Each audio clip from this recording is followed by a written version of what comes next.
Magluluto po tayo ng ginataang sitaw. Ito po, ginataang sitaw. Ayan. Kuko mama.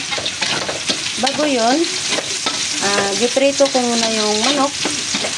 2 pitso at saka 2 hita. Giganyan ko muna yung para lutong-luto.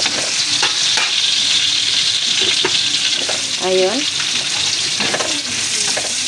Tapos sa bawang, sibuyas na puti. Tapos sili.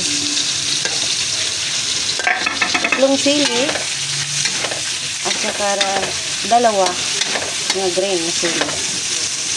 Ayan. Hugas na yan.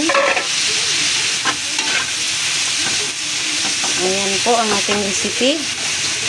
Ginataang sitaw nga may simi piniritong manok. Hindi talaga as in luto ang manok. Ayan, di pa pula-pula lang. Para pawala sa langsa.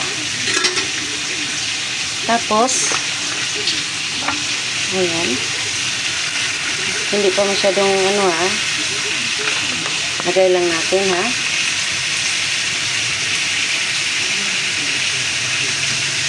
ayun, isang basong punong-puno.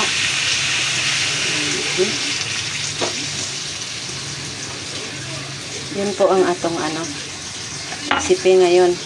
Tapos hugasan natin tubig. Nag-ready tayo ng tubig sa baso. Ayan, hugasan natin wala na. Wala nang espiritu yan. Wala na pong espiritu yung gata na yan. Ay yung sa baso. Nahugasan na natin ayan po. Yan po ang ating recipe ngayon. Ginataang sitaw nga may simi piniritong manok. Hapok ba ang pagkaprito.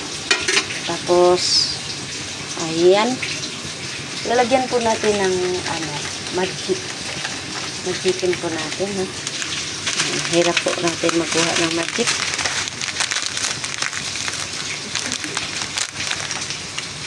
Ayan isang magic.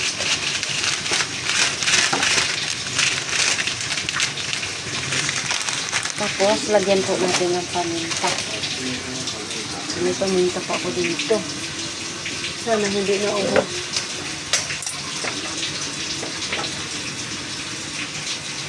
Ayun, meron pa.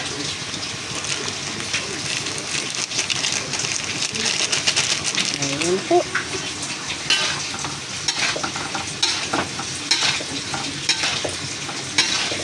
Pag konti na lang yung tubig, yung gata, luto na po yan.